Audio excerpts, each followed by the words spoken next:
Mama?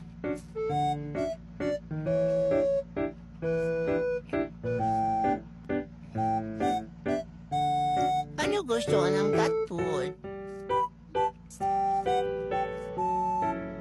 Sus, kawawa. Kawawa naman ang baby ni Mami. Kawawa. Oh, sus. Pati, oh, sus. Oh, sus.